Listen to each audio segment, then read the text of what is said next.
Good morning and good evening friends. चलते हम लोग आज के अपने सेट के पहले क्वेश्चन को देखते हैं। पहला क्वेश्चन कह रहा है, भारत के संविधान का कौन सा भाग वित्त, संपत्ति, अनुबंध और मुकदमे सूट से संबंधित है।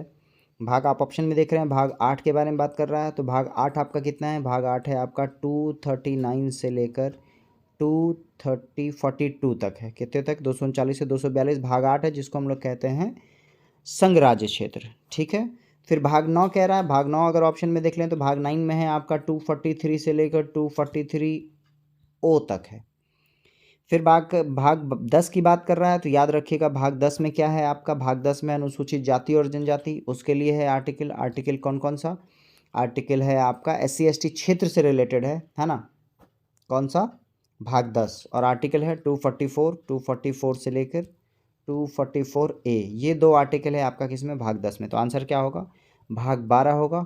याद रखिएगा, फाइनेंस, संपत्ति, अनुबंध, मुकदमा यानी कि सूट से संबंधित कौन सा भाग है? भाग 12 है।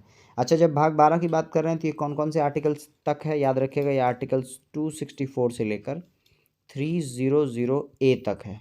और आपको पता होना चाहिए कि जो 300A है यही है क्या आपका संपत्ति का अधिकार। और भाग 12 की बात कर लें तो याद रखिएगा आर्टिकल 280 जो फाइनेंस आयोग है, वित्त आयोग जिसको कह लेंगे हम लोग, वो भी क्या है आपका? भाग 12 का पार्ट है। चलें आगे। नेक्स्ट क्वेश्चन क्या है आपका? 73वें संविधान संशोधन अधिनियम के अनुच्छेद 243H, ठीक है, के अनुसार किसी राज्यों को विधानमंडल निम्न निधि से पंचायतों को सहायता अनुदान देने का प्रावधान कर सकता है। यानी सीधा सीधा कह रहा है कि आर्टिकल 243H में जो है राज्य विधानमंडल को निम्न विधि से पंचायत को जो है फाइनेंशियल जो असिस्टेंस देना है, वो जो 243H में है वो किस विधि से है ना? किस निधि से है? निधि का मतलब किस, जो आपका कंटिजेंसी फंड होता है, आकस्मिक निधि है और संचित निधि है, तो कौन से निधि से दिया जा सकता है? तो आंसर क्या है आपका? राज्य के संचित निधि से। बात समझ रहे हैं आप?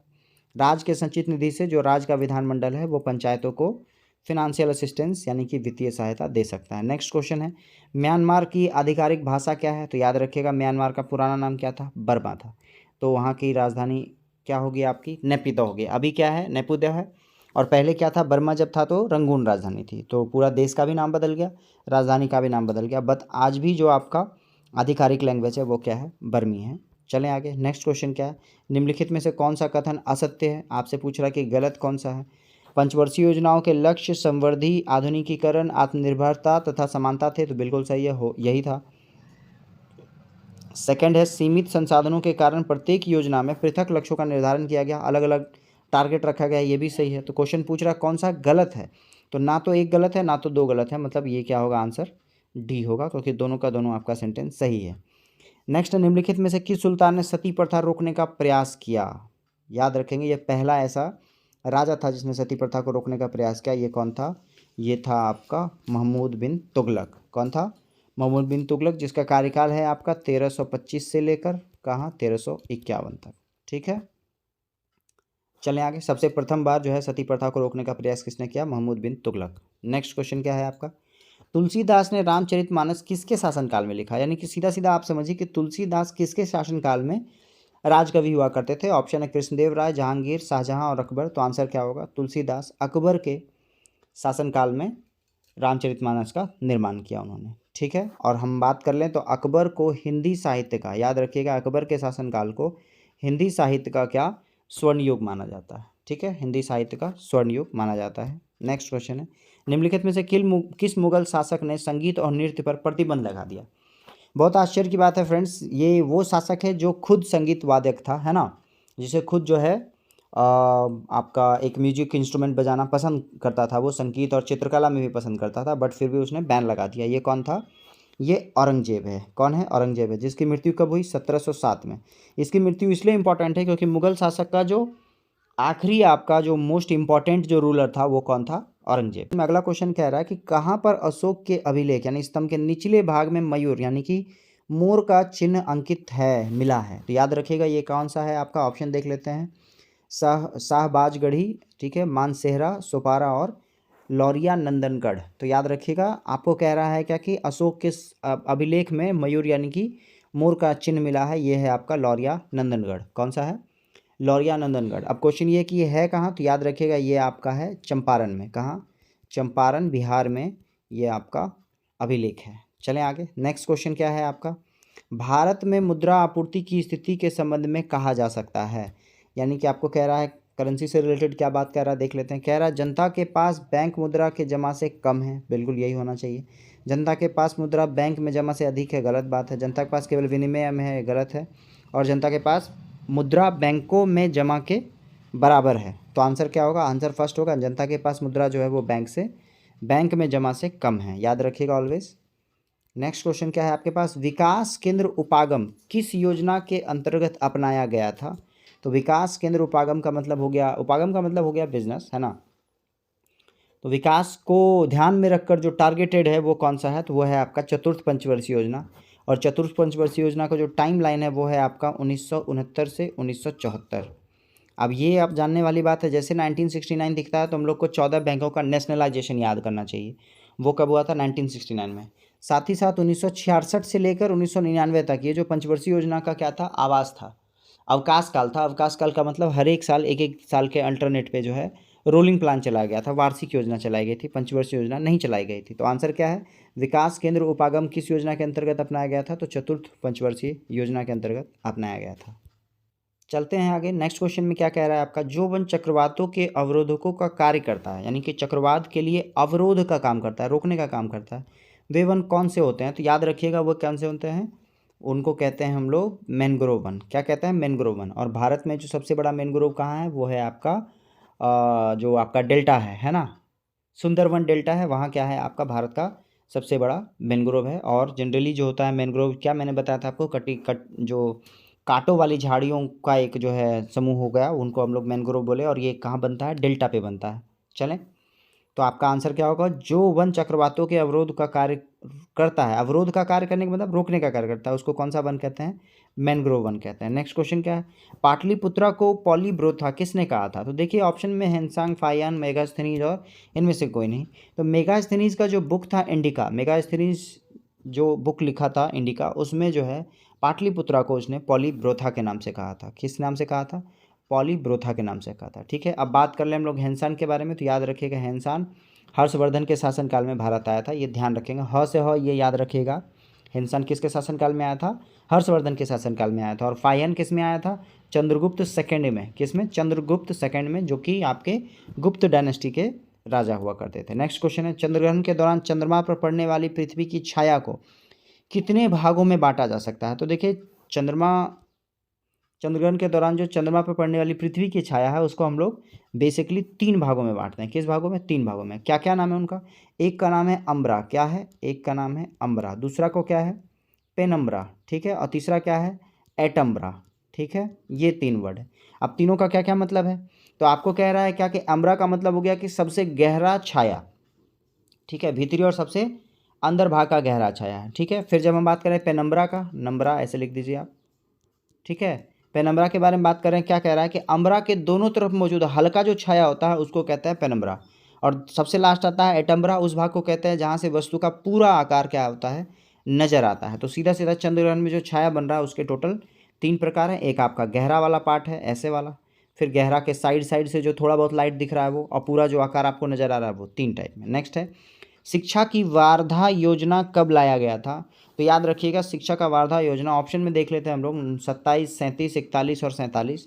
तो आंसर क्या होगा, आंसर होगा 1937। क्या होगा, 1937 में। और ये था क्या, तो याद रखिएगा महात्मा गांधी ने अपने हरिजन पत्रिका में एक सीरीज प्रकाशित की थी एजुकेशन को लेकर, उसी सीरीज को फाइनली क्या कहा गया, वर्धा जो है, शिक्षा का वर्धा योजना कहा गया। कब की बात हो रही है, 1937 में। और ये किसके द्वारा लाया गया था, एम के गांधी द्वारा लाया गया था, अपनी किस पत्रिका में, जो उनका पत्रिका था हरिजन, उसमें। नेक्स्ट है, अंतर्राष्ट्रीय ग्रामीण महिला दिवस कब मनाया जाता है। ऑप्शन देखिए 14 अक्टूबर, 31 अक्टूबर, 24 अक्टूबर, 15 अक्टूबर। तो आंसर क्या होगा, आंसर होगा 15 अक्टूबर। देखिए ये क्वेश्चन नंबर 15 भी है, क्वेश्चन नंबर 15 का आंसर क्या है, 15 अक्टूबर को हम लोग क्या सेलिब्रेट करते हैं, अंतर्राष्ट्रीय ग्रामीण महिला दिवस। नेक्स्ट क्वेश्चन क्या है, बोध गया में महाबोधि मंदिर का निर्माण किस काल में हुआ था। तो बोध गया में महाबोधि टेम्पल का निर्माण जो हुआ है, ऑप्शन देख लीजिए क्या क्या है, हर्षवर्धन है, गुप्त है, कनिष्क है, और इनमें से कोई नहीं है। तो आंसर क्या होगा, आंसर होगा गुप्त वंश के शासनकाल में है बोध गया में महाबोधि मंदिर का निर्माण हुआ है। वंश में मैं कहूँगा जितने लोग देखने वाले हैं वो लोग सभी के सभी मॉर्निंग 8 o'clock आप एकदम इस क्लास में ज्वाइन कर लीजिए और लाइव चैट में अपने आंसर्स को दीजिए। और साथ ही साथ जो अभी देख रहे हैं उनको है कि आप भी अपने साथ काफ़ी लोगों को ऐड ऑन कीजिए, जोड़िए, शेयर कीजिए, जिससे काफ़ी लोग इसमें शामिल हो सकें। और जब वो आंसर देंगे तो फिर आप भी अपने आप को जज कर पाएंगे कि आपके आंसर्स के साथ उनका आंसर का जो कॉम्पिटेंसी है वो क्या है। ठीक है, चलें आगे। नेक्स्ट कहते हैं हम लोग, नेक्स्ट क्वेश्चन क्या कह रहा है, योजना आयोग के स्थान पर नीति आयोग का गठन कब हुआ है। वंस मोर, जो लोग इस क्लास को कंटिन्यू रेगुलर फॉलो कर रहे हैं वो इसका आंसर बिल्कुल डेफिनेटली जानते होंगे। और वो आंसर क्या है आपका, आंसर है आपका 1 जनवरी 2015 को योजना आयोग किस में कन्वर्ट हो गया, नीति आयोग में कन्वर्ट हो गया। चलें आगे। और नीति आयोग के वर्तमान में जो उपाध्यक्ष है वो हैं सुमन बेरी। और नीति आयोग का जो पदेन अध्यक्ष होता है वो क्या होता है, प्रधानमंत्री होता है। नेक्स्ट क्या है, हदीस है एक। क्वेश्चन ये पूछ रहा है कि हदीस क्या है, तो याद रखिएगा ऑप्शन देखते हैं हम लोग, इस्लामी कानून, सल्तनत कालीन कर, बंदोबस्ती कानून, इनमें से कोई नहीं। तो हम लोग देखेंगे तो हदीस क्या है, हदीस क्या है, इनमें से कोई नहीं है। क्या है, कोई नहीं है। तो हदीस क्या होता है, तो याद रखिएगा मोहम्मद साहब का कथन, यानी कि जो उन्होंने स्टेटमेंट दिया है, जो ज्ञान बांटा है, और उनके जीवन से संबंधित घटनाओं का संग्रह को हम लोग क्या कहते हैं, हदीस कहते हैं। ठीक है, चलें आगे। नेक्स्ट क्वेश्चन क्या है आपका, वर्ण व्यवस्था से संबंधित पुरुष सूक्त मूलतः निम्नलिखित में से किस में पाया जाता है। यानी सीधा सीधा आपसे पूछ रहा है कि ये जो आपने वर्ड सुना है पुरुष सूक्त, ये किस वेद का है ना। अथर्ववेद है, सामवेद है, ऋग्वेद है, या मनुस्मृति है। तो आंसर क्या होगा, आंसर है आपका ऋग्वेद है। ऋग्वेद के 10वें मंडल में, कौन सा आंसर है, आंसर है आपका ऋग्वेद। ऋग्वेद के 10वें मंडल में पुरुष सूक्त के बारे में चर्चा है। पुरुष सूक्त का मतलब क्या हो गया, पुरुष सूक्त का मतलब हो गया जिसमें कि आपको वर्ण व्यवस्था दिया गया है, 4 का 4 वर्ण है ना, ब्राह्मण, क्षत्रिय, वैश्य और शूद्र, इन चारों के बारे में जो वर्णन है वो ऋग्वेद के 10वें मंडल से मिलता है, जिसको हम क्या कहते हैं, पुरुष सूक्त कहते हैं। नेक्स्ट क्वेश्चन क्या है आपका, बहमनी राज्य की प्रथम राजधानी निम्नलिखित में से कौन सी थी। तो देखिए बहमनी साम्राज्य था, उसने ही क्या किया था, विजयनगर साम्राज्य की समाप्ति की, उसी से सबसे लास्ट लड़ाई हुआ था, हम लोगों ने 1-2 सेट पहले पढ़ा था। आपसे यही पूछ रहा है फाइनली कि बहमनी साम्राज्य की जो प्रथम राजधानी थी वो कौन थी। ऑप्शन है आपका बिदर, गुलबर्गा, दौलताबाद, हुसैनाबाद। तो आंसर क्या होगा, गुलबर्गा जो है वो बहमनी राज्य की प्रथम राजधानी थी। नेक्स्ट क्वेश्चन है, मेरियाना ट्रेंच डैश में स्थित है। और इसके लिए वापस हम लोग एक बार वर्ल्ड मैप देखेंगे, ऑप्शन देख लेते हैं तब तक। दक्षिण अटलांटिक महासागर, उत्तरी अटलांटिक महासागर, हिंद महासागर और प्रशांत महासागर। तो याद रखिएगा आंसर होगा कौन सा, पैसिफिक ओशियन। मेरियाना गर्त कहते हैं, ये विश्व का सबसे गहरा गर्त है, लगभग 11 किलोमीटर इसकी गहराई है। और ये है कहाँ, ये हम लोग मैप में देखते हैं। देखिए ये है आपका वर्ल्ड मैप, और वर्ल्ड मैप में जैसा मैंने पहले कहा था वैसा फिर से आपको एक बार बता दूं मैं इन सभी के बारे में। देखिए हम लोग बात करते हैं मेजर कॉन्टिनेंट्स के बारे में, महादेश के बारे में। तो ये आपका क्या हो गया, दक्षिण अमेरिका हो गया, ये आपका उत्तरी अमेरिका हो गया। और ये दोनों एक इस्थमस से जुड़ा है जिसको हम कहते हैं पनामा। पनामा एक देश है, उससे जुड़ा हुआ है, इस्थमस ऑफ पनामा कहते हैं। ये है आपका अफ्रीका। अफ्रीका और यूरोप बेसिकली ऊपर में, यहाँ एक जिब्राल्टर है, जिब्राल्टर की जनसंधि है, उससे अलग होता है। नेक्स्ट है आपका क्या, ये आपका यूरोप है, यहाँ पर छोटा छोटा कई सारा कंट्री है, इसको हम लोग यूरोप कहते हैं। और इसके बाद ये जो रिमेनिंग रह गया आपका, ये आपका क्या है, एशिया है। और ये आपका है ऑस्ट्रेलिया, जो लास्ट में मैंने मतलब स्लिप ऑफ टंग हो गया था, मैंने इसको अमेरिका कह दिया था। ये आपका है ऑस्ट्रेलिया महादेश। अब बात कर लें ओशियंस की, तो ये देखिए ये आपका पैसिफिक ओशियन है, यहाँ पर प्रशांत महासागर है, ये इंडिया के नीचे ये हिंद महासागर है, ये आपका अटलांटिक महासागर है जो एस की तरह दिखता है। तो ये मैंने अभी बताया प्रशांत महासागर में मेरियाना गर्त है।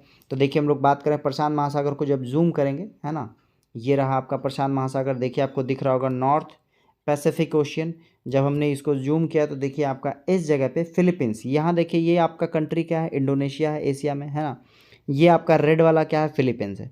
फिलीपींस में राइट साइड में आप देखेंगे आप, तो आपको यहाँ पर कुछ लिखा हुआ दिखेगा, इसको थोड़ा और जूम करेंगे तो देखिए ये रहा आपका मरियाना ट्रेंच। और यहीं पर क्या है, विश्व का सबसे गहरा जो गर्त है वो है, ये देखिए यहाँ पर लिखा हुआ है क्या, चैलेंजर द्वीप कहते हैं इसको, क्या कहते हैं, चैलेंजर द्वीप।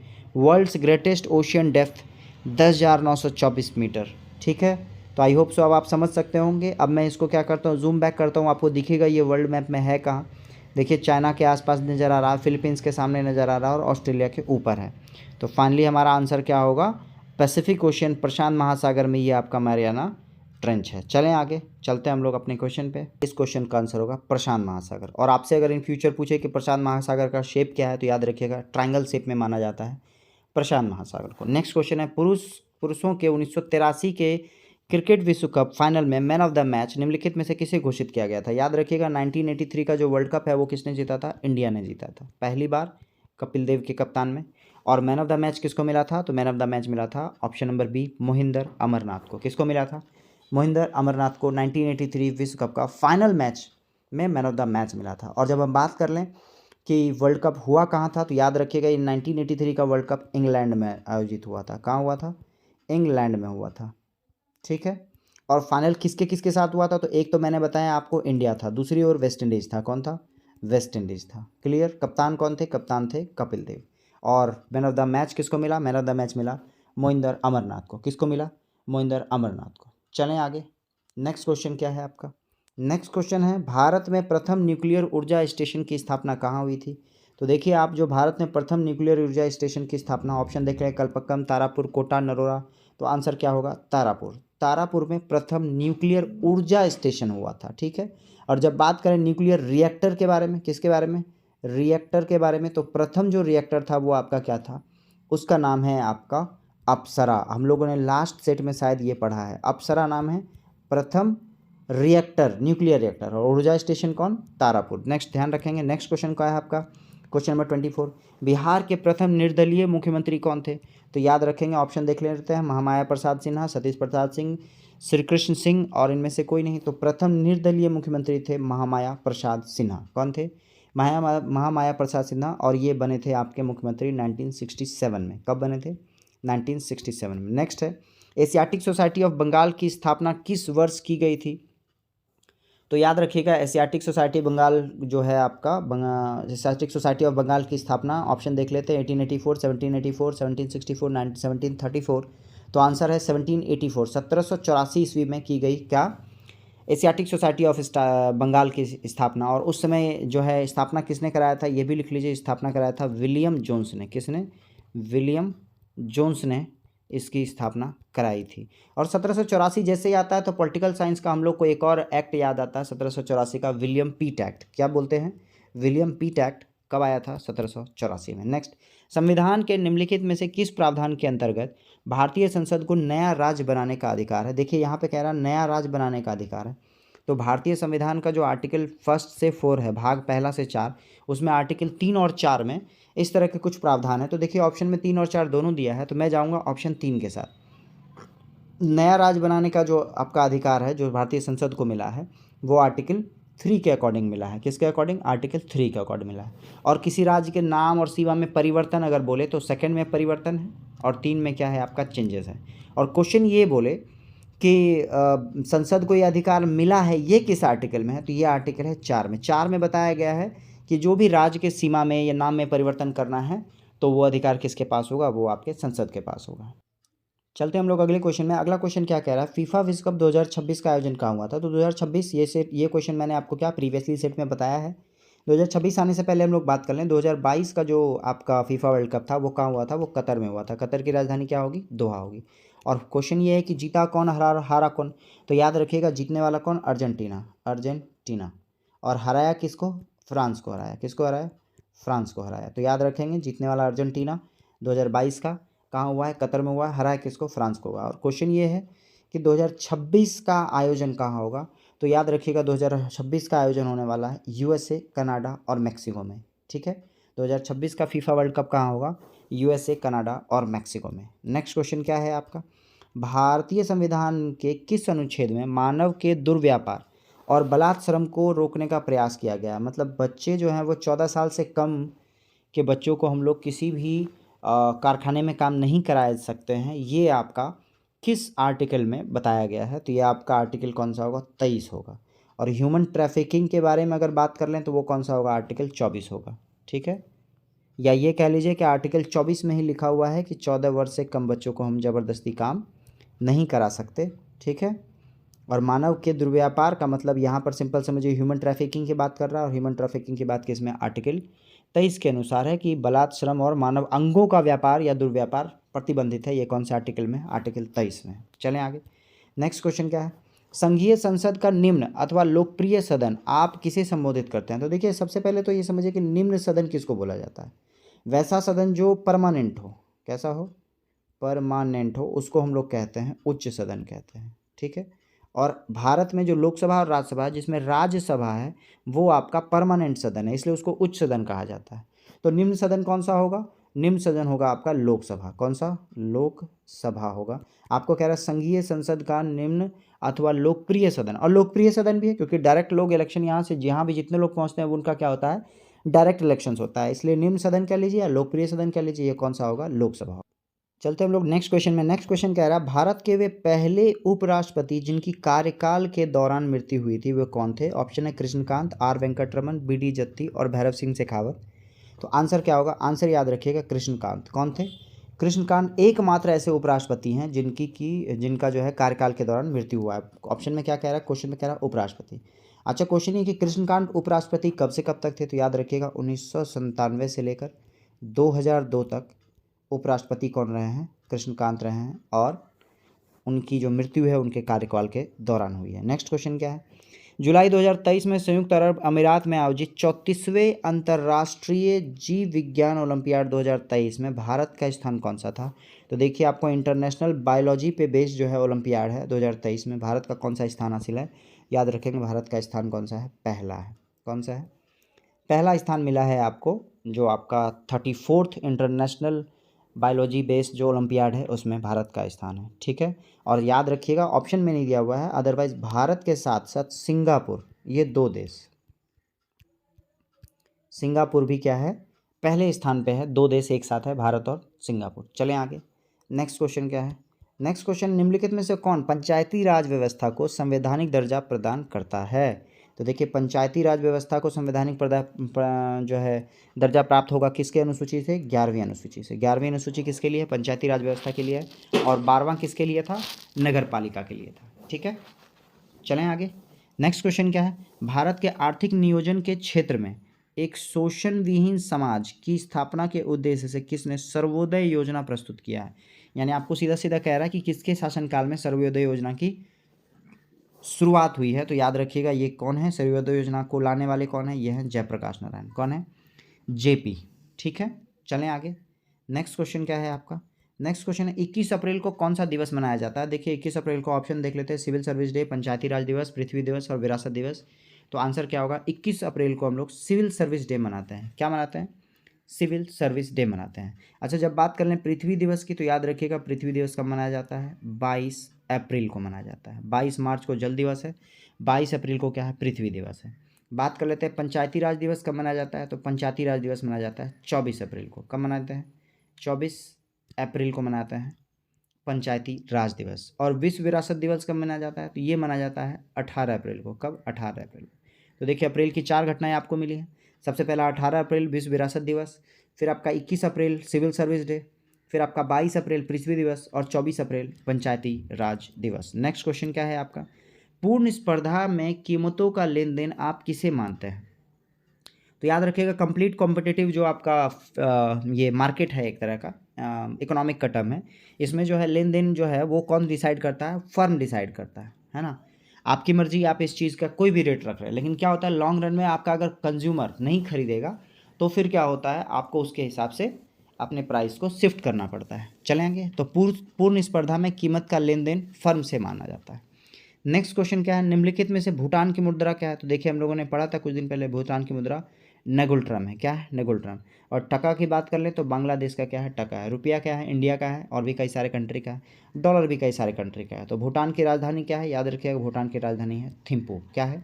थिम्पू है। और जो करेंसी है वो है नेगुलट्रम। नेक्स्ट क्वेश्चन है उस राजा का नाम जो खिलजी वंश से संबंधित नहीं था, आपसे पूछ रहा है। तो याद रखिएगा ऑप्शन के अकॉर्डिंग चलते हैं, जलालुद्दीन, मुबारक शाह, अलाउद्दीन और मालिक कफूर। तो वो जो खिलजी वंश से संबंधित नहीं था वो कौन होगा? वो होगा मालिक कफूर। कौन है? मालिक कफूर जो है वो खिलजी वंश से संबंधित नहीं है। क्वेश्चन नंबर 38 की बात कर लें, क्या कह रहा है? अंग्रेजों ने सिक्के ढालने की टकसाल सर्वप्रथम कहाँ बनाई थी? देखिए ये सिक्के ढालने वाले का बात कर रहा है, नोट वाले की बात नहीं कर रहा है। तो याद रखिएगा सिक्के ढालने वाला सबसे प्रथम जो टकसाल है, ऑप्शन देख ले, मद्रास, बालासुर, मुंबई, कलकत्ता। आंसर क्या होगा? कलकत्ते में स्थापित की है सिक्के ढालने वाली पहली। ठीक है, चलें आगे। नेक्स्ट क्वेश्चन क्या है आपका? भारत में उस राज्य का नाम बताइए जहाँ जंगली गधों का एकमात्र अभयारण्य स्थित है। ऑप्शन देख लेते हैं, बिहार, गुजरात, मध्य प्रदेश, राजस्थान। आंसर क्या होगा? गुजरात के कच्छ के रण में स्थित है, क्या है, जंगली गधों का एकमात्र अभ्यारण्य। चलें आगे।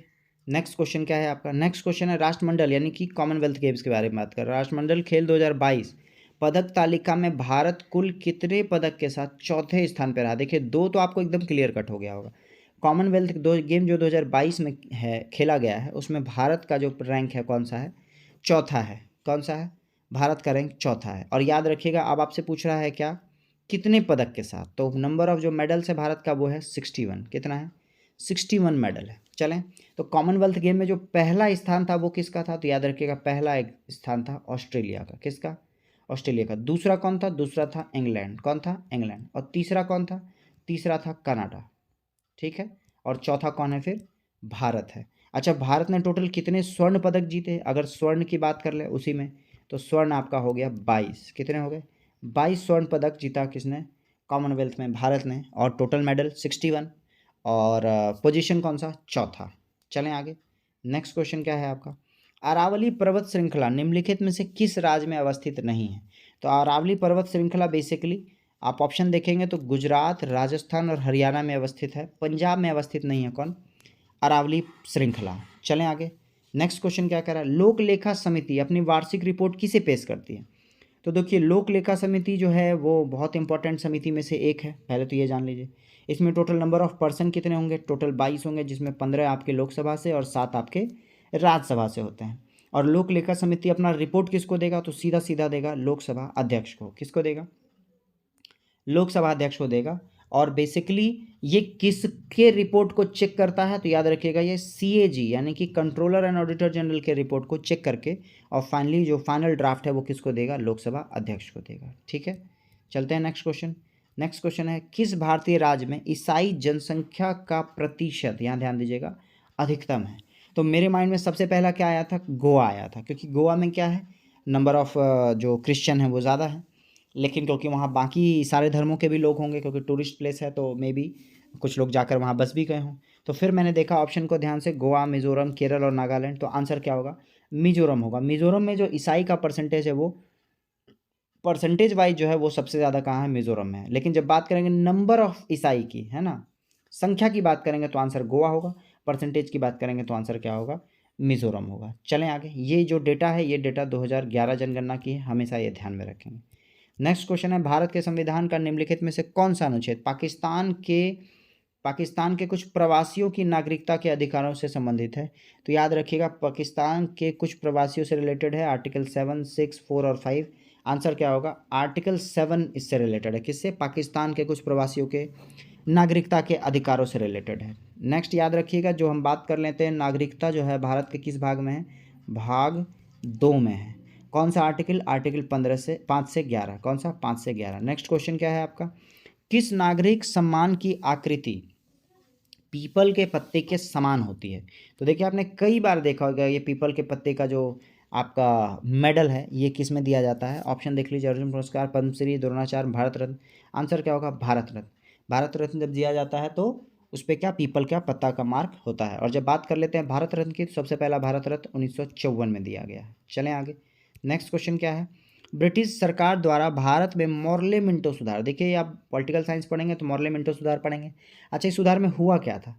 तो इस सुधार में जो है पहली बार जो है आपका वो मुस्लिम के लिए, मुस्लिम या मुस्लिम लीग के लिए जो है पहली बार कम्युनल जो है रिप्रेजेंटेशन की बात की थी, सांप्रदायिक जो है निर्वाचन की बात हुई थी। और साथ ही साथ जो आपका वायसराय का काउंसिल था उसमें किसी भारतीयों को जगह मिला और उनका नाम था सत्येंद्र प्रसाद सिन्हा, इनको जगह मिला। और ये कब हुआ था? वेरी गुड, ये हुआ है 1909 में। मॉर्ले मिंटो एक्ट कब हुआ है? 1909 में हुआ है, जिसमें कि सांप्रदायिक चुनाव प्रणाली की शुरुआत हुई, या ये कह लीजिए कि पाकिस्तान के बनने की नींव कब पड़ी है? 1909 में पड़ी है। चलें आगे। नेक्स्ट क्वेश्चन है, नवनिर्मित संसद भवन में कुल कितने सांसदों की बैठने की क्षमता है? तो आप ऑप्शन देख सकते हैं, 888, 384, 1224 और 1272। तो आंसर क्या होगा? आंसर है टोटल कितने सांसद बैठ सकते हैं? 1272 सांसद बैठ सकते हैं। किसने? 1272। अब ये बता दें कि नया जो संसद भवन है इसको बनाने का कॉन्ट्रैक्ट किसको मिला था? ये कंपनी मिली थी, टाटा को मिला था। किसको मिला था? टाटा को मिला था नया संसद बनाने का कॉन्ट्रैक्ट। और जो वास्तुकार हैं इसके वो कौन है? तो याद रखिएगा, नया वाला का वास्तुकार है विमल पटेल। क्या नाम है? विमल पटेल जो हैं वो वास्तुकार है। और पुराना वाला वास्तुकार कौन था, जो पुराना जो हमारा संसद बना है वो एडविन लुटियन था। कौन था, एडविन लुटियन और हर्बर्ट बेकर। और बना कब था, 1921 से 1927 में बन के तैयार हुआ था पुराना संसद। और नया जो संसद बन रहा है इसमें 1272 लोग बैठेंगे। टाटा कंपनी को मिली थी और विमल पटेल इसके क्या अंश हैं, वास्तुकार हैं। नेक्स्ट क्वेश्चन है, हाल ही में भारतीय भूवैज्ञानिक सर्वेक्षण यानी जियोलॉजिकल सर्वे ऑफ इंडिया ने किस राज्य में समुद्री क्षेत्र से एकत्र किए गए तलछट यानी कि पानी जो आपका है छोटा सा के नमूने में दुर्लभ धातु वेनेडियम का खोज किया था। तो सबसे पहले देखिए ये वेनेडियम जो है इसका खोज हुआ है किसी के समुद्र के किनारे, जियोलॉजिकल सर्वे ऑफ इंडिया ने किया था। ऑप्शन देख लेते हैं, केरल, गुजरात, आंध्र प्रदेश और कर्नाटक। तो आंसर क्या होगा, आंसर है गुजरात के तटों से प्राप्त जो आपका मिला है नमूना, उसमें कौन मिला है, वेनेडियम। तो जब बात कर ले वेनेडियम का एटॉमिक नंबर क्या है, तो वेनेडियम का एटॉमिक नंबर 23 है। कितना है, 23 है, याद रखेंगे। नेक्स्ट क्वेश्चन क्या है आपका, 20 सितंबर 2023 को गणेश चतुर्थी के अगले दिन पारंपरिक रूप से नुआखाई महोत्सव कहाँ मनाया जाता है। तो याद रखिएगा नुआखाई महोत्सव, ऑप्शन देख लें, बिहार, आंध्र प्रदेश, पश्चिम बंगाल, उड़ीसा। आंसर क्या होगा, आंसर होगा उड़ीसा। नुआखाई महोत्सव जो है वो कहाँ के लिए है, उड़ीसा के लिए। रज पर्व भी कहाँ मनाया जाता है, उड़ीसा में मनाया जाता है। चलें आगे, नेक्स्ट क्वेश्चन क्या है आपका, 31 मार्च 2023 को नाटो संगठन का नया यानी 31वां सदस्य कौन जुड़ा है।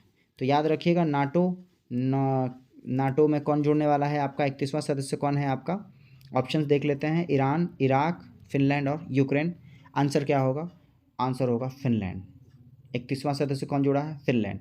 अच्छा, फिनलैंड की राजधानी क्या है, हेलसिंकी है। क्या है, हेलसिंकी फिनलैंड की राजधानी है। ठीक है, और फिनलैंड का नाटो का फुल फॉर्म है North Atlantic Treaty Organization. Next question है, कांच को गहरा नीला रंग किससे मिलता है। ऑप्शन है cobalt oxide, ferrous oxide, cupric oxide, nickel oxide. तो कांच को गहरा नीला रंग मिलता है किससे, कोबाल्ट ऑक्साइड से। ठीक है, चलें आगे, हमारा साइंस का पहला क्वेश्चन हो चुका है। नेक्स्ट क्वेश्चन की बात करें, नेक्स्ट क्वेश्चन 52, दूध को कुछ देर खुले में रखने पर उसका स्वाद खट्टा हो जाता है, यह किसके बनने के कारण होता है। याद रखिएगा दूध में कौन सा एसिड है, लैक्टिक एसिड है। तो दूध में लैक्टिक एसिड होने की वजह से क्या होता है, ये खट्टा हो जाता है। नेक्स्ट क्वेश्चन है आपका, वायुमंडल में ओजोन परत के ह्रास के लिए निम्नलिखित में से कौन सा हानिकारक है। तो देखिए ह्रास के लिए आई होप सो आप इस क्वेश्चन का आंसर बहुत इजीली दे पाएंगे। ऑप्शन है nitrous oxide, carbon dioxide, sulphur dioxide और क्लोरोफ्लोरोकार्बन। आंसर क्या होगा, क्लोरोफ्लोरोकार्बन जो है वो आपका ओजोन परत के लिए सबसे ज़्यादा जिम्मेदार है। नेक्स्ट क्वेश्चन है, पुस्तक जादू नाम जावेद अख्तर एक सफ़र के लेखक कौन है। देखिए पुस्तक का नाम यहाँ से स्टार्ट होता है, जादू नाम जावेद अख्तर एक सफ़र, जादू नाम जावेद अख्तर एक सफ़र, यहाँ तक है, ऐसे इन्वर्टेड कॉमा में होना चाहिए इसको, है ना।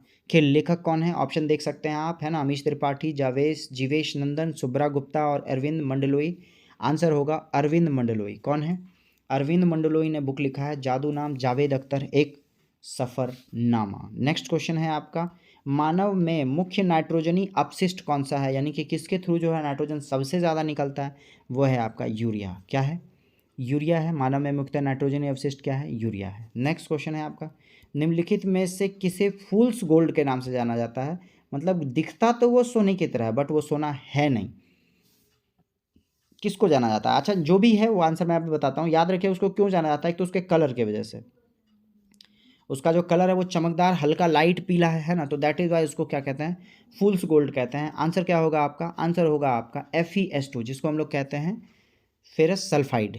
ठीक है, ये क्या है आपका फूल्स गोल्ड के रूप में जाना जाता है। और इसका जनरल जो आपका साइंटिफिक नेम है उसको कहते हैं पायराइट, फेरस पायराइट भी कह सकते हैं आप, इसको पायराइट कहा जाता है जिसको कि फूल्स गोल्ड के नाम से जाना जाता है। नेक्स्ट क्वेश्चन है, खाद्य श्रृंखला में किसी जीव की विशिष्ट स्थिति क्या कहलाती है। देखिए कोई भी खाद्य श्रृंखला में है तो उसको हम लोग क्या कहेंगे, पोषी स्तर कहेंगे। पोषण स्तर कह लीजिए या पोषी स्तर कह लीजिए, आप पहले लेवल पे हैं कि दूसरे लेवल पे हैं कि तीसरे लेवल पे हैं, है ना। तो याद रखिएगा विशिष्ट स्थिति को हम लोग क्या कहते हैं, पोषी स्तर कहते हैं। नेक्स्ट क्वेश्चन है आपका, थैलेसीमिया एक आनुवांशिक बीमारी है, यह किसको प्रभावित करती है। तो देखिए जो थैलेसीमिया है ना, ये एक आनुवांशिक बीमारी है और ये जनरली किसको प्रभावित करेगी, ब्लड को करेगी। किसको, ब्लड से रिलेटेड होने वाला है जो आपका आनुवांशिकी जो ट्रांसफ़र होता है एक से दूसरे में, उसको हम लोग कहते हैं थैलेसीमिया। नेक्स्ट कह रहा है असमान वेग लेकिन एक समान त्वरण। एक समान त्वरण का मतलब होता है एक ही टाइम इंटरवल में जो आपका स्पीड है वो सेम गति से बढ़ रहा हो, है ना, के लिए जो चल रहे पिंड के लिए निम्न में से कौन सा होगा। तो देखिए विस्थापन तो नहीं होगा, त्वरण में हमेशा क्या चाहिए, वेग चाहिए। है ना। और विस्थापन के परिवर्तन के दौर को हम लोग चाल कह सकते हैं, वेग कह सकते हैं। तो वेग के लिए नहीं, हम लोग को त्वरण के बारे में बोल रहा है। एक समान त्वरण के लिए क्या होगा, तो आपका कह रहा है वेग समय ग्राफ अरेखीय और वेग समय ग्राफ रेखीय। रेखीय का मतलब याद रखिएगा एक समान होता है, और क्वेश्चन में कह रहा है एक समान त्वरण है आपके पास, यानी कि वेग समय ग्राफ क्या होगा, रेखीय होगा, मतलब कांस्टेंट है। एक तरफ वेग कह लीजिए, एक तरफ समय कह लीजिए। समय में परिवर्तन की दर को हम क्या कहते हैं, एक्सेलरेशन कहते हैं। और वो एक समान है, मतलब ये एक समान ऐसे रहेगा, स्ट्रेट लाइन बनेगा। नेक्स्ट क्वेश्चन है, जल का विद्युत अपघटन का एक उदाहरण है। तो याद रखिएगा जल का विद्युत अपघटन में क्या होता है, जल टूटता है। और जल का जब हम लोग बात कर लें कि कॉम्पोजिशन क्या क्या है, आपका H2O है, मतलब हाइड्रोजन और ऑक्सीजन। तो जल जब ये दो भाग में टूटेगा, इसको हम लोग क्या कहेंगे, इसको कहेंगे हम लोग वियोजन अभिक्रिया कहेंगे। क्या कहेंगे, वियोजन अभिक्रिया कहेंगे। चलते हम लोग अगले क्वेश्चन में। अगला क्वेश्चन है ये आपका, ध्वनि की आवृत्ति तरंग दैर्घ्य लैम्डा और v के बीच क्या संबंध है। तो देखिए सबसे पहले समझिए कि जब हम बात करेंगे चाल, तो चाल बराबर क्या होता है, दूरी बटे समय। तो v बराबर दूरी क्या है आपका, दूरी इसको बोलते हैं लैम्डा। और समय क्या है, तो याद रखिएगा आवृत्ति टाइम इज इक्वल टू होता है 1 बाय फ्रीक्वेंसी, आवृत्ति n। तो ये आपका लैम्डा बाय टी होना चाहिए था, और टी के बदले हम लोग लिखेंगे 1/n। तो ये n कहाँ चला जाएगा, ऊपर चला जाएगा। यानी होगा क्या, v इज इक्वल टू हो जाएगा n लैम्डा। क्या होगा, v is equal to n lambda हो जाएगा। तो ऑप्शन में कहीं भी आपको n लैम्डा नहीं दिख रहा है, n का वैल्यू पूछ रहा है। तो n इज इक्वल टू हो जाएगा v by lambda, n is equal to होगा v बाय लैम्डा। कहीं दिख रहा है आपको, बिल्कुल दिख रहा है, ये रहा आंसर नंबर डी। याद रखिएगा अगर आपको बेसिक्स भी पता है, बेसिक्स यही है कि ध्वनि t इज इक्वल टू होता है 1 बाय आवृत्ति फ्रीक्वेंसी 1/n। यहाँ n दिया है, n कंसिडर करेंगे। अब चाल बराबर होगा दूरी बटे समय, तो दूरी हो गया लैम्डा, समय हो गया टी, टी का मतलब 1/n, ये ऊपर चला गया। तो आपका हो गया क्या, v is equal to n lambda. ठीक है, तो n इज इक्वल टू हो जाएगा v बाय लैम्डा। आंसर क्या होगा, डी सही होगा। नेक्स्ट क्वेश्चन क्या है आपका, सुमेलित कीजिए।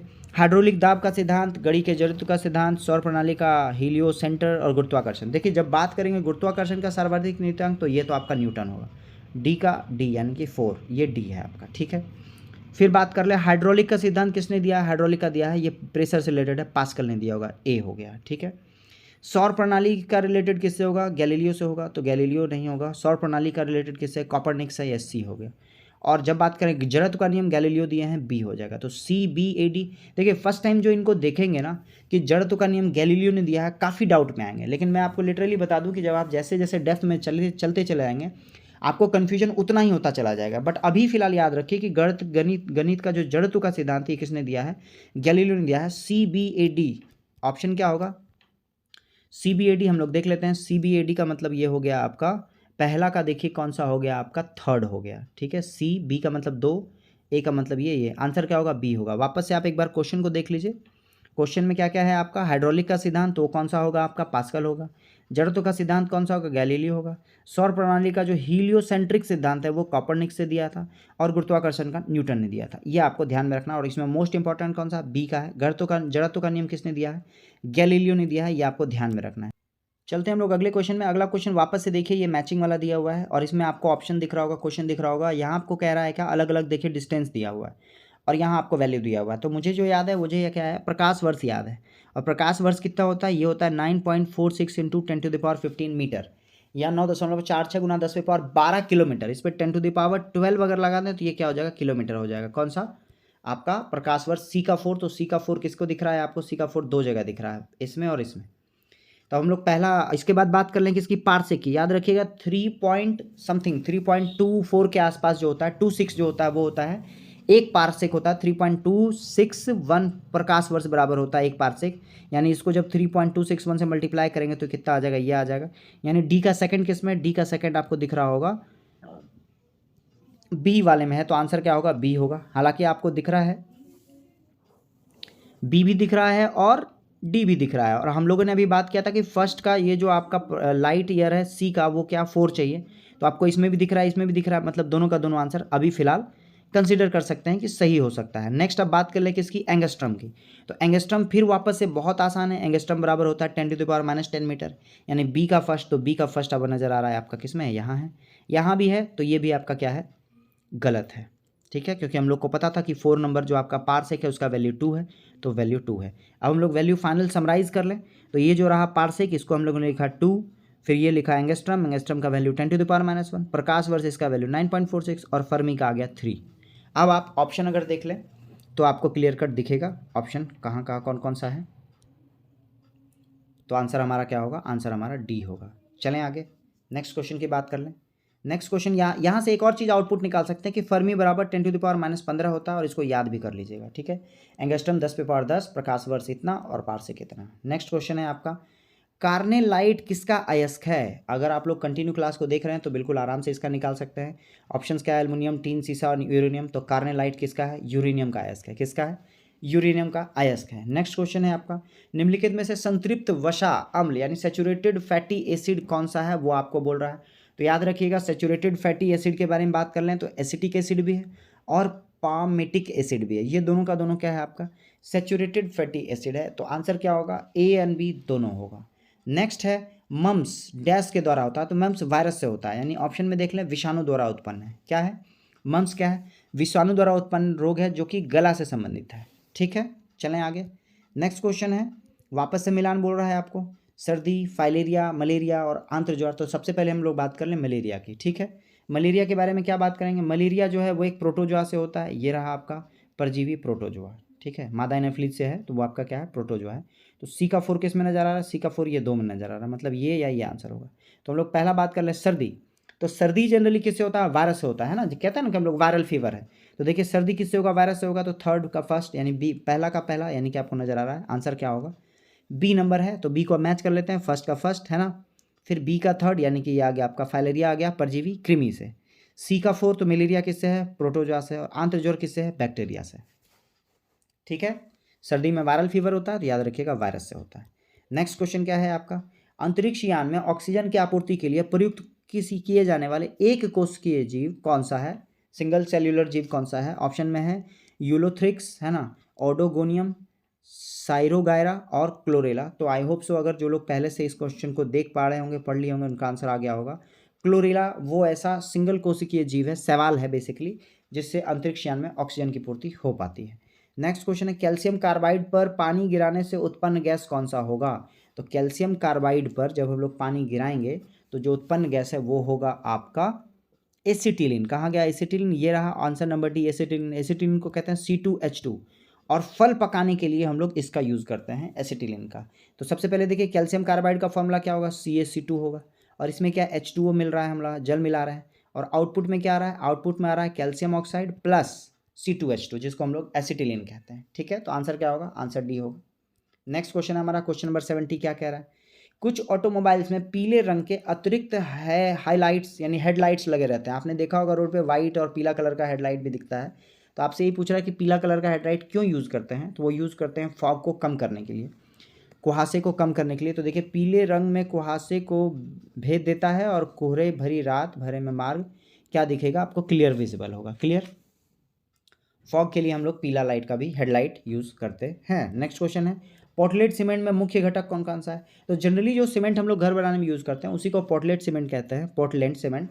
और उसमें कौन कौन सा यूज़ होगा, ऑप्शन के अकॉर्डिंग लाइम होगा, सिलिका होगा और एल्यूमिना होगा। क्या होगा, लाइम होगा, सिलिका होगा और एल्यूमिना होगा, इससे बनता है आपका पोर्टलैंड सीमेंट। नेक्स्ट क्वेश्चन क्या है, इंसुलिन कहाँ स्रावित होता है। अगेन ये एक रिपीटेड क्वेश्चन है, पेनक्रियाज में, पैराथायराइड में, पिट्यूटरी ग्लैंड में और लीवर में। तो आंसर होगा क्या, पेनक्रियाज में। अग्नाशय में जो आपका इंसुलिन ग्रंथ है वो सेक्रेट होता है। और पिट्यूटरी ग्लैंड की बात कर लें तो ये जो है इसको हम लोग मास्टर ग्लैंड कहते हैं, और ये कहाँ होता है, याद रखिएगा पिट्यूटरी ग्लैंड सर में होता है।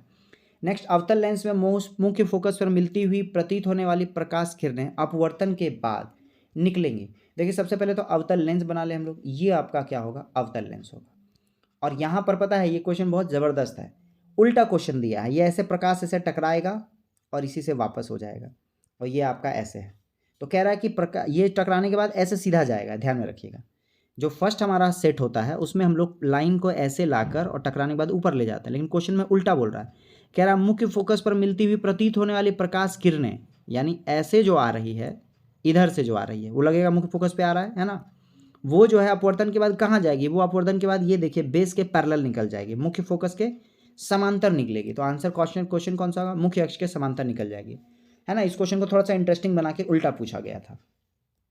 नेक्स्ट क्वेश्चन क्या है, मेंडलीव के आवर्त सारणी में निम्नलिखित समूह में से किस तत्व को बाद में जोड़ा गया है। मेंडलीव साहब ने क्या किया था, क्योंकि मोस्ट इंपॉर्टेंट जो है आवर्त सारणी इन्हीं को कंसिडर करते हैं। मेंडलीव साहब ने कुछ जो सारणी बनाए थे, उसको कुछ को ब्लैंक रखा था और कुछ का नेमिंग किया था फ्यूचर के लिए। नेमिंग क्या था? नेमिंग था एका बोरॉन, ठीक है, और क्या था? एका एल्युमिनियम, और क्या था? एका सिलिकॉन। यानी कि बोरॉन के नीचे जो है, सिलिकॉन के नीचे जो है और एल्युमिनियम के नीचे जो है उसका नेमिंग किया था। जो बदल किस में गया? तो याद रखिएगा, एका बोरॉन बदला स्कैंडियम में, जिसको Sc बोले, तो Sc चारों में नजर आ रहा है आपको। फिर एका एल्युमिनियम बदला किस में? गैलियम में, जिसको Ga बोले, तो अब आपको गैलियम भी सब में नजर आ रहा है। सबसे लास्ट क्या? एका सिलिकॉन, और एका सिलिकॉन बदला है जर्मेनियम में, और जर्मेनियम क्या हो गया? Ge हो गया। क्या हो गया? Ge। तो आंसर में एक G बी नंबर में नजर आ रहा है। क्लियर? अब बात कर लें इन लोगों का एटॉमिक नंबर, तो स्कैंडियम का 21 है, ठीक है, गैलियम का 31 है और जर्मेनियम का 32 है। क्लियर? चलें आगे। नेक्स्ट क्वेश्चन क्या है? निम्नलिखित में से किस धातु में सर्वाधिक विद्युत संवाहकता है? मतलब इलेक्ट्रिसिटी जो है सबसे ज़्यादा किस में है, या ये कह लें कि प्रतिरोध सबसे कम किस में है? तो याद रखिएगा वो कौन सा है। वेरी गुड, आंसर आप लोग को पता है। आंसर क्या है? चांदी है। चांदी में सबसे ज़्यादा विद्युत संवाहकता होती है या सबसे कम प्रतिरोध होता है। अच्छा, चांदी का एटॉमिक नंबर क्या है? याद रखिएगा, चांदी का एटॉमिक नंबर 47 है। हम लोग बात कर लें ब्लॉक SPDF का, थोड़ा सा और बेसिक जानकारी दे दूं। S ब्लॉक में 2 एलिमेंट हो सकते हैं मैक्सिमम, P में 6 हो सकता है, D में आपका 14 हो सकता है, सॉरी 10 हो सकता है, और F में आपका 14 हो सकता है। आप क्या कीजिए, इन सबको ऐड कर लीजिए। इन सबको ऐड करेंगे तो क्या आएगा? 32 आएगा।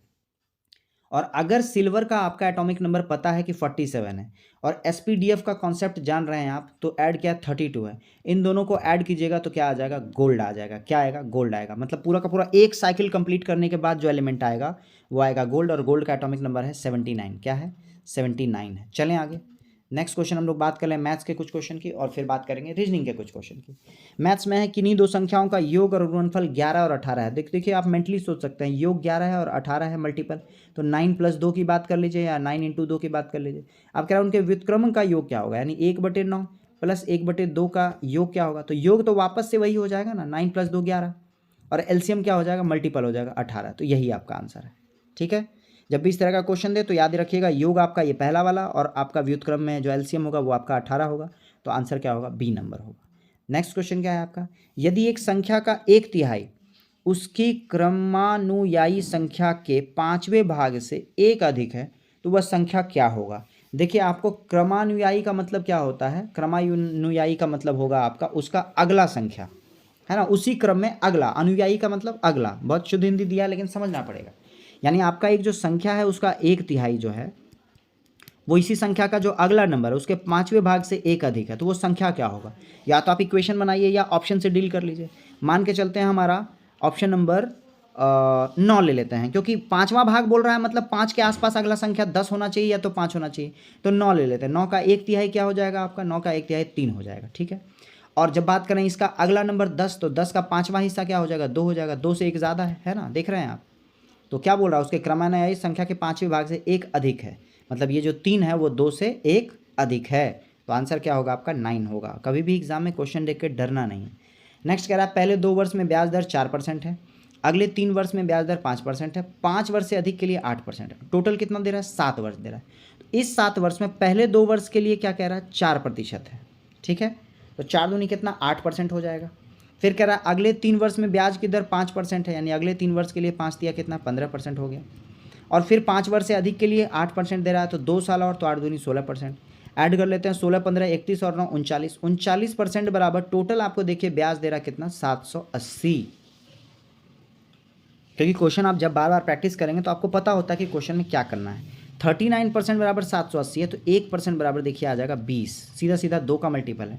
तो 100%, क्योंकि मूलधन पूछ रहा है, 100% बराबर कितना हो जाएगा? 2000 हो जाएगा। आंसर क्या होगा? 2000 होगा। मेरी बात समझिए आप। 2 वर्ष के लिए 4% का मतलब हर एक वर्ष 4% है। 2 वर्ष के लिए 8, 3 वर्ष के लिए 15, और क्योंकि टोटल 7 वर्ष है तो 2 और 3 5 वर्ष हो गया, 2 साल, और 2 साल 8% के हिसाब से 16, ऐड करेंगे 39%, और इसका टोटल ब्याज बता रहा है 780, तो 100% बराबर क्या? 2000। क्वेश्चन को देखना है और ढेर कर देना है। कह रहा है यदि जेड के 20% का 10% 50 है, तो देखिए जेड का 20% मतलब 1/5, 10% मतलब 1/10 कितना है? 50 है। तो 50 × 50 देखिए जेड का वैल्यू क्या हो गया? 2500 हो गया। ये रहा आंसर। मतलब लिखना भी नहीं है, देखना है और आंसर देना है। चलें आगे। नेक्स्ट क्वेश्चन क्या कह रहा है आपका? यदि एक 8 सेंटीमीटर लंबा और 2 सेंटीमीटर आधार त्रिज्या वाले लोहे का ठोस बेलन पिघलाकर 3 ठोस गोले में बदला जाए तो प्रत्येक गोले का वक्र पृष्ठ क्षेत्रफल क्या होगा? तो सबसे पहले याद रखिएगा कि बेलन कन्वर्ट होगा गोले में तो पहले आयतन बराबर होगा।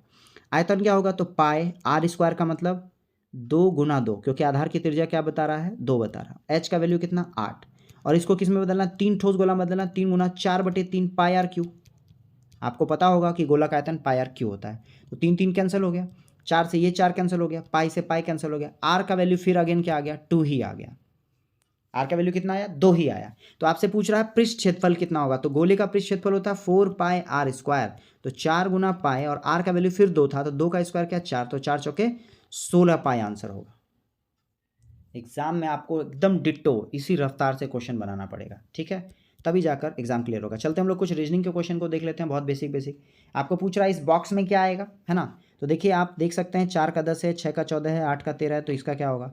तो हमने देखा इसको डबल करके +2 किया गया है। 4 दूनी 8 +2 10, है ना? 8 दूनी 16 +2 14, सॉरी 6 दूनी 12 +2 14, 8 दूनी 16 +2 18, तो 13 दूनी 26 +2 क्या होगा? 28 होगा। चलें आगे।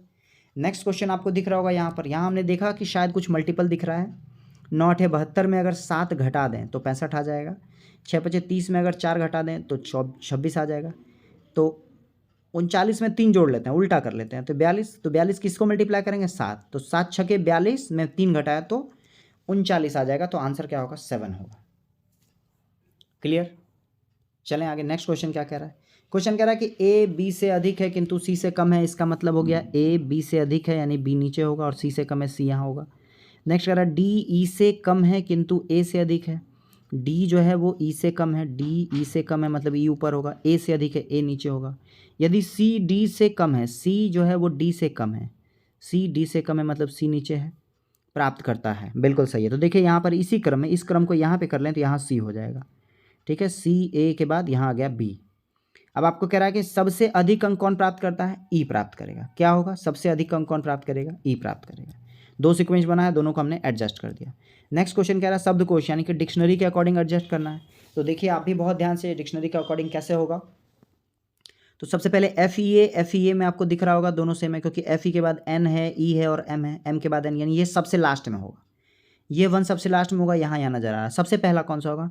एफ ई ए टी के बाद एच आएगा या यू आएगा, है ना? आप ऐसे देख लीजिए। तो एफ ई ए के बाद टी एच आएगा मतलब 2। आंसर क्या होगा? आंसर सेकंड नंबर होगा। यानी सबसे पहले ये फीदर आएगा, फिर उसके बाद ये वाला आएगा, फिर अगला थर्ड नंबर आएगा। थर्ड कहाँ गया? ये आएगा, फिर फिफ्थ आएगा, थर्ड ये रहा, उसके बाद फिफ्थ आएगा, फिर 1 आएगा। अच्छा, मैंने सबसे लास्ट कैसे तय किया वो समझिए। F E N, F E E और एफ ई एम। तो सबसे लास्ट में कौन सा आता है? एफ ई एन आता है, तो ये सबसे लास्ट में होगा। और सबसे पहले ये दोनों में एफ ई ए में टी भी सेम है। एच आएगा या यू आएगा, तो एच आएगा। तो पहला ये है, लास्ट ये है, आंसर थर्ड नंबर है। नेक्स्ट क्वेश्चन क्या कह रहा है? नेक्स्ट क्वेश्चन कह रहा है आपका कि यदि डिवाइड, ए डिवाइड को दर्शाता है ना।